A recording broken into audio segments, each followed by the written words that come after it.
First at 5, the sit-in on the floor of the U.S. House that lasted for more than a day is over. Both Congressman David Cicilline and Jim Langevin took part in the 25-hour protest, which ended this afternoon without a vote scheduled on gun control legislation.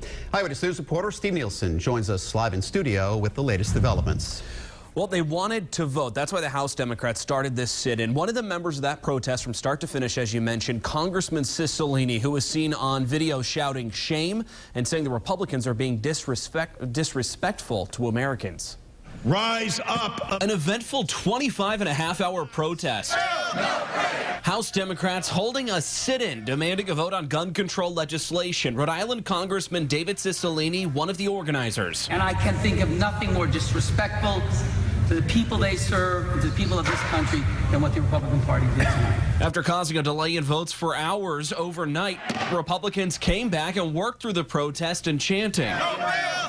And voted on unrelated issues like funding to fight the Zika virus. Then the House was adjourned until after July 4th. The reason I call this as a stunt is because they know this isn't going anywhere. It already failed in the Senate.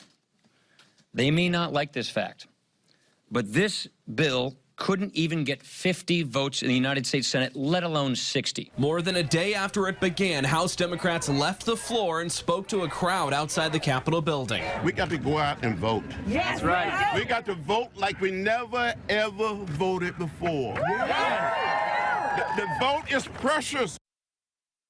And so ultimately, the one thing the House Democrats were protesting for, a vote, didn't happen. On Eyewitness News at 6, what their plan is now before they return to the House on July 5th. I'm Steve Nielsen, Eyewitness News. News continues to track developing news out of Washington, D.C. As we told you live at 5, House Democrats ended their more than 24-hour-long sit-in on the House floor about 5 hours ago. It was all over stricter gun control legislation.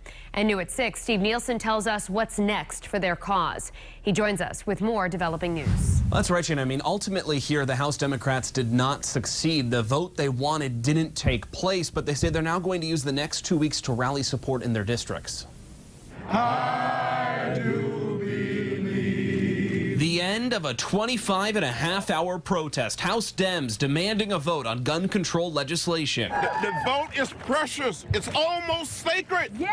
It is the most powerful, non-violent instrument or tool we have in a democratic society. Civil rights leader and Congressman John Lewis, along with a handful of other reps like Rhode Island's David Cicilline, sat on the floor of the House starting Wednesday at noon. I can think of nothing more disrespectful to the people they serve, to the people of this country, than what the Republican Party did tonight. House Speaker Paul Ryan held a vote in the early morning hours Thursday on funding to fight Zika, and then adjourned the House for the 4th of July break while Dems chanted.